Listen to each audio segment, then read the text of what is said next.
Welcome to the Profit Share Mastery Podcast with your hosts, Linda and Press McKissack. Hi, everyone. Welcome to Profit Share Mastery Podcast. I'm Linda McKissack. And I'm Press McKissack. Hey, Press, how are you today, bud? I'm good. How are you? I am great. We are finishing up the holiday season, going into a great 2022.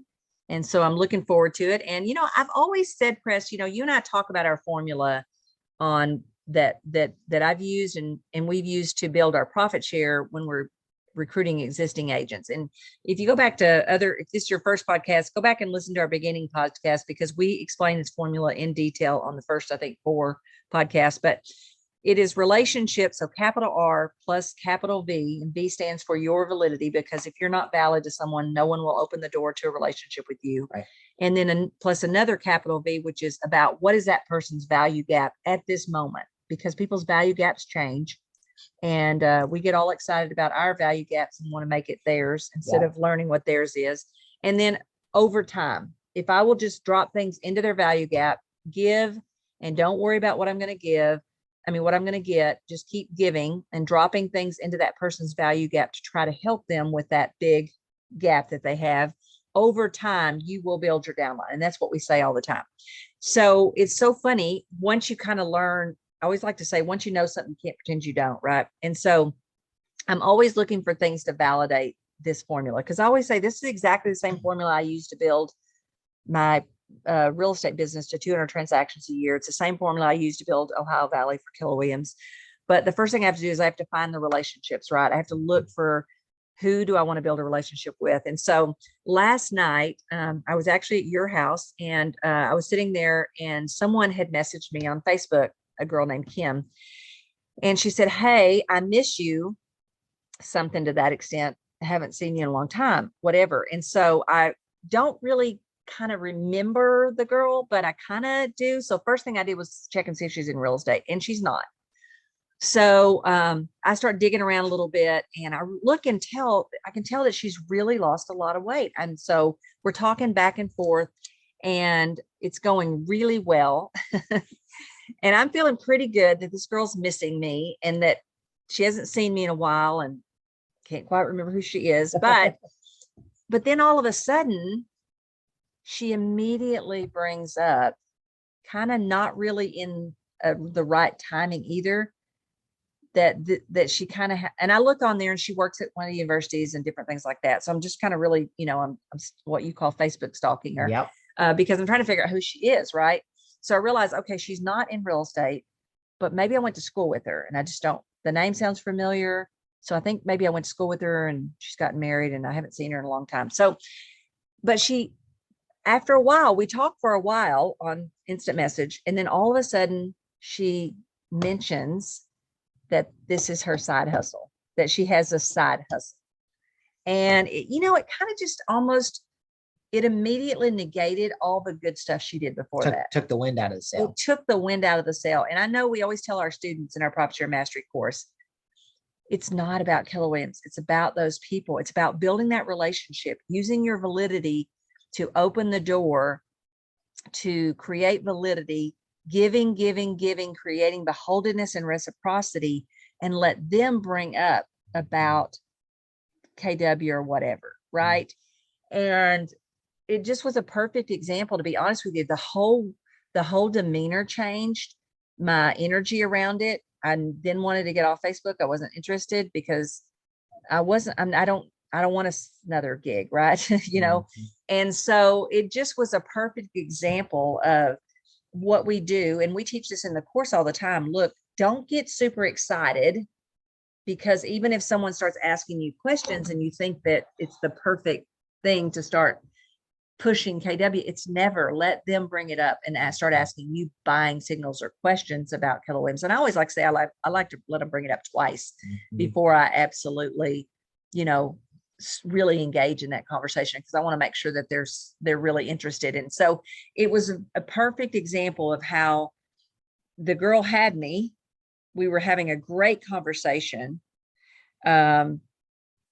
She would have been better off to just even give me tips or anything. I don't care what she gave me. And we always say this in the course too. what you give a person isn't as important as just giving. Like you don't have to be 100% on when you drop something in their value gap or give them something of value to help them with their value gap. It doesn't have to be 100% on. Just the act of giving. And Robert Cialdini says it in his book, Persuasion, it actually creates reciprocity, and beholdenness is just a strong motivator for people. So really what she should have done is she should have kept me really, just give me some tips, or, this is the time of year everybody's thinking about losing weight, and, or just even stayed in dialogue with me or kept a conversation. I had actually asked her to maybe be on our podcast, because we do a section on everything life and real estate each year on health. And she really has done amazing things. And I'd already even asked her to be on the podcast. So she knew she was going to get another chance with me, but she's probably new to whatever this MLM, multi-level marketing thing that she's doing. And so she made the cardinal mistake that we tell everybody in our course, don't start getting excited and start bringing up the conversation and trying to sell people on Keller Williams, because you can't make a seller sell, a buyer buy, or an agent join. None of us are that good. And I'm a pretty darn good salesperson, and I can't do it either. Well, what I love, you said that was really good, by the way. If you should all go back and re-listen to everything Linda just said, because it was really, there's a lot of nuggets in there that I think is really applicable. And it's a simple, subtle thing, but it makes all the difference in the world. Mm-hmm. And what interesting about you telling that story, as I was just listening to you, what I took away is she didn't even really uncover your value gaps. I mean, she went at all, but because the reality is, I've watched you. You're like I tell everybody, you're like one of the best salespeople I know. Like, you have gotten more people signed up for different stuff. If I love it and I believe in it, That's right. Betcha, I'm going to be the recruiter. So hence why my profit shares. What I wrote down though, that's right. That's exactly right. What I wrote down though, out of what you said, was number one, she didn't uncover your value gaps. And so that's step number one, is you have to build a connection with someone, and you got to understand what their value gaps are. Because if she would have spent time with you, she would have realized that you don't need an MLM. You're not her ideal person that she needs to help with, whatever the thing that she is. And then the second thing is, how you fill it matters. Like, how you actually talk about, like, let's say, for example, she would have uncovered what your value gaps is, and it aligns with what she's doing. Most people just dump on people. They just vomit up, oh my gosh, here's an opportunity, and I vomit up everything. Yeah. They do it all at once. They don't realize that it's literally what we teach in our courses. This is all about building relationship with someone. And if you think about it in terms of not knowing someone, dating them, courting them, marrying them, kind of thing, like that's process applies to how we build relationships with people and how we help them over time. Well, and great points that you're making there. But here's the thing that she would have found out if she had asked me questions, which is what we teach people to do in the course, ask questions around to find out what their value gap is. She would have found out that, to be honest with you, I actually probably, whatever she sell, I would be a great consumer, because, me every year, I'm like, okay, put on my list, lose this much weight, so I would have gone a long way in the conversation with her. And even if I hadn't have joined, I probably would have found her people. If I believed in whatever she was doing. I don't even know what the thing was, Optivia or something. I think I kind of Googled it a little bit, but I just saw the mistake she was making, and she had no idea, because she hadn't taken her course, first of all, but she was really jumping the gun. What she should have done is, like you said, ask me more questions, find out what was important to me about health in 2022. There was so many things she could have kept this relationship going, which is exactly what we tell everybody to do. Keep the relationship going, because the longer that relationship goes, the more validity, and the more validity I build up with somebody, then I ask them to take a big step, like go to mega camp or family reunion or any of those things. They're going to be inclined to say yes, because you've created so much validity and created beholdenness. And so it's a much easier ask if you've done those things. So it was like the perfect opportunity for us to share an example of why you don't just try to immediately, you can't sell someone anything you're trying to do. You have to get them to self-discover that this is going to fill a gap that you have. That's really good. Yeah. So it's another piece to this. It's really funny because part of what I'm looking for that she doesn't know is I'm looking for a co-host. So to add to this story, another point that follows in our program, she doesn't know this, but I'm actually looking for a great co-host. I'm looking for a simplifier because I'm a multiplier. So what I want is somebody who will do more research and learn all the things and all the technical stuff. Give a real quick explanation of what a simplifier and multiplier is. So a simplifier is someone who hears a great idea and they go, okay, great. How do we make this real simple? Or what's the process with this? Or let's figure all this out. And me, I just go, right? So I'm just going to, I hear a great idea. I'm going to go multiply it to the world, right? So, and it doesn't necessarily have to be a simplifier, but I kind of think I want somebody more on the technical side that will learn things, because I'm not going to go to research and do all that stuff. Maybe I'll just hire a researcher. But anyway, the point of this is I kind of had a need for her too. As I started watching her Facebook and then I looked on her Instagram and stuff, I started seeing that she's really got a voice in this category of a place where I actually want another podcast, which is in the health arena. Because when people ask me, what do I spend my time, my off time reading and researching and reading, it's all health stuff. So, but here's what's the difference between what I did and what she did. What I did was, I remember how we tell people after the first call, you find out a way to make sure you're in connection with them again later. Yep. And so, you don't solve everything on the first and you don't solve everything in the first conversation. So what I did with her is I said, hey, great job. Keep up the good work. Whatever you're doing is working. And see, that's where she thought was the perfect opportunity. It didn't even flow the way she wound up telling me it was her side gig. Still don't know what she did, right?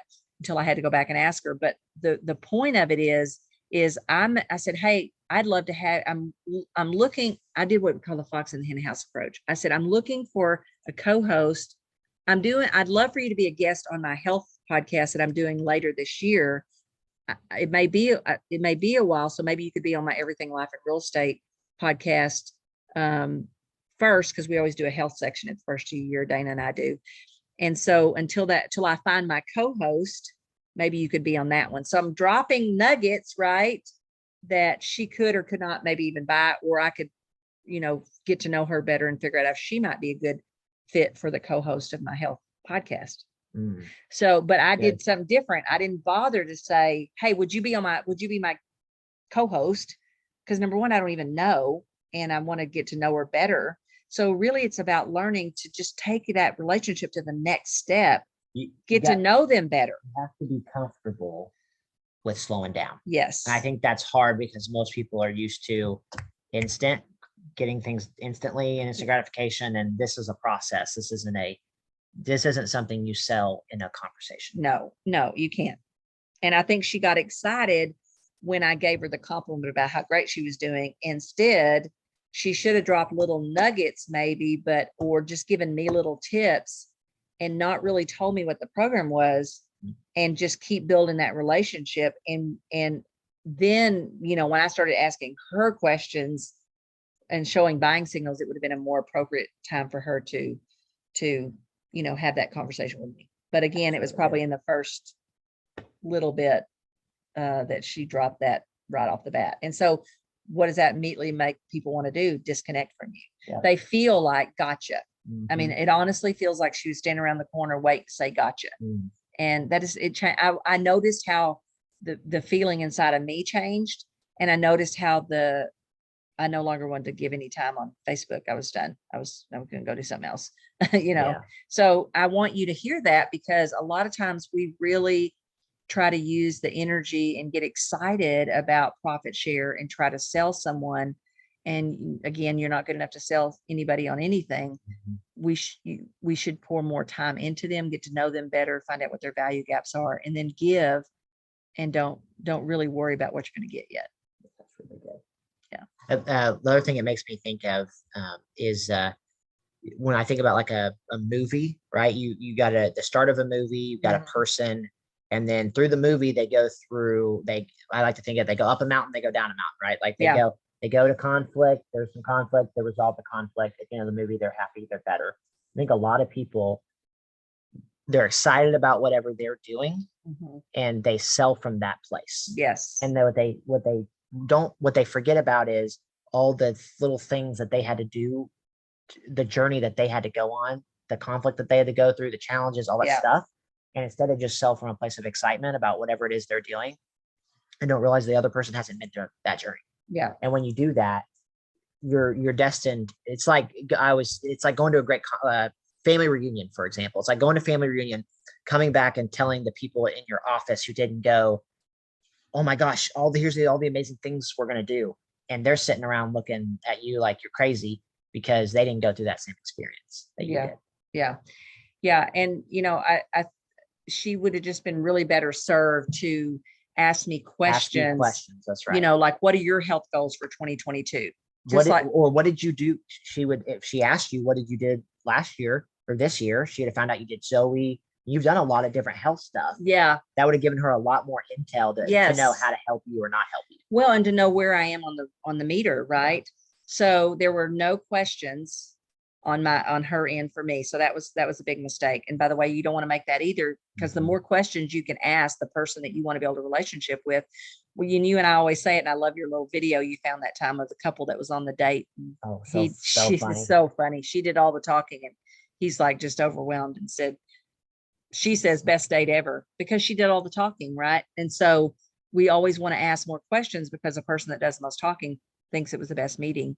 Mm-hmm. And so there were no questions. So what are the questions that you could ask to build that relationship, make person feel good about the conversation and the call and the relationship? And then what you can uncover from those questions that will help you later on down the path. Yeah, that's great. Awesome. So good deal. Well, if you have not, please hit subscribe to our Profit Share Mastery podcast, and please pass this along to every Keller Williams agents that you know of. We'd love to get the word out. You and I haven't done a whole lot of anything on letting people know about this podcast. And it's really only for Keller Williams agents. So this could actually work for Kim too, because she's an MLM now, obviously. Yep. But we did this for Keller Williams agents. And so pass it along so that we can get the word out about this Profit Share Mastery podcast. We'd love 21st of every month it drops. We talk about our formula. We talk about success stories that we have in our Profit Share Mastery course. We bring on guest speakers. So if you have anybody that you think would be a great guest on Profit Share Mastery, they have a great profit share story that you think would be enlightening for us to tell on here, reach out to me at lindamckisack.com. Let me know who that person is, and we'll reach out to them, make them a guest. Send us an email at linda@lindamckisack.com. Yeah, linda@lindamckisack.com. And if you haven't checked out our Profit Share Mastery podcast, go to profitsharemastery.com. Our program. What did I say? Podcast. Podcast. Sorry, I mean program. We got too many P's. Check out our program that we created last year. We have over 500 people going through it now, and at least 20 something ALCs, probably by the first of the year. So far we're gonna have more, but we've already got 20 or so full ALCs that are going to go through the program. Sure. And the best part about our program is every month we do one membership call where all of us get on there together. We share our wins, we share our struggles, what can we help each other with. If you're stuck, Press and I can get you unstuck. Whether Press has a great section on how to recruit new agents, I do my section on how to recruit existing agents. And so we'd love to see you over at our Profit Share Mastery course, and love to see you next month on Profit Share Mastery podcast. And again, thank you, Press, for being my co-host. You bet. Great one today. We'll talk to you guys next month. And don't be like him.